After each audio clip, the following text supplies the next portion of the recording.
भगवत भक्तों को जय श्री कृष्णा। आज हम अधिक मास के 7वें दिन के 7वें अध्याय का श्रवण करेंगे।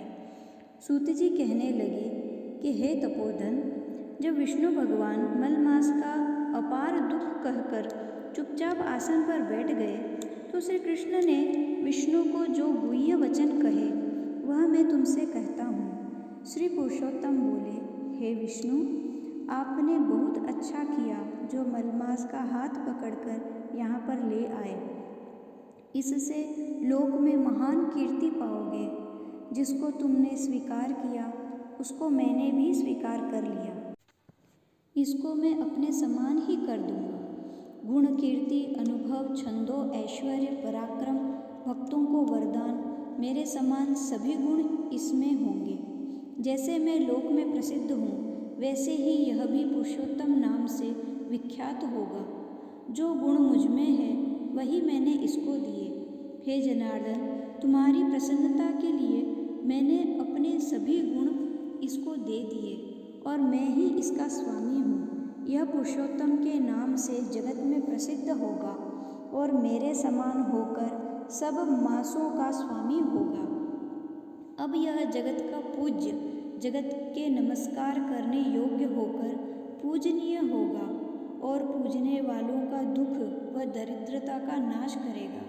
सब मास इच्छा वाले हैं, मैंने इसको इच्छा रहित किया। मनुष्यों को मोक्ष देने वाला अपने बराबर मैंने इसको किया है।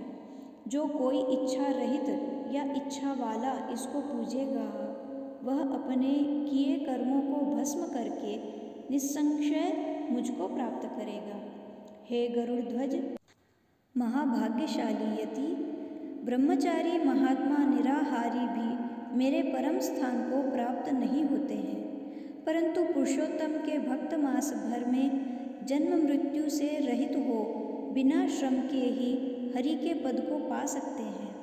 सब साधनों में श्रेष्ठ, सब काम तथा अर्थ का देने वाला यह पुरुषोत्तम मास सेवन योग्य है। जैसे हल से बोए हुए बीज करोड़ों गुणों बढ़ते हैं, वैसे ही पुरुषोत्तम मास में किया हुआ पुण्य कोटि गुना बढ़ता है।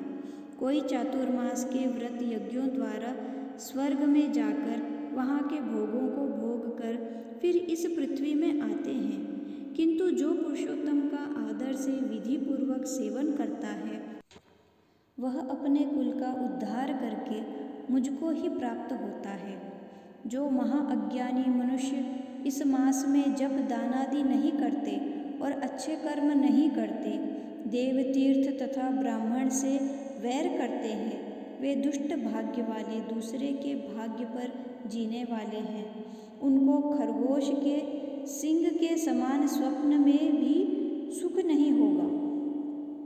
जब मूढ़ मनुष्य मेरे प्रिय मलमास का तिरस्कार करेंगे और जो धर्म का आचरण नहीं करेंगे वे सदैव नरक के गामी होंगे। जो पुरुषोत्तम मास के निमित्त 3 वर्ष में एक बार धर्म का आचरण नहीं करते वह कुंभी पाकादि नरकों में पड़ते हैं। जो अज्ञानी पुरुष स्त्री, पुत्र, पौत्र आदि के बंधन में फंसा रहता है वह अज्ञानी दुख रूपी दावानल में पड़ा रहता है।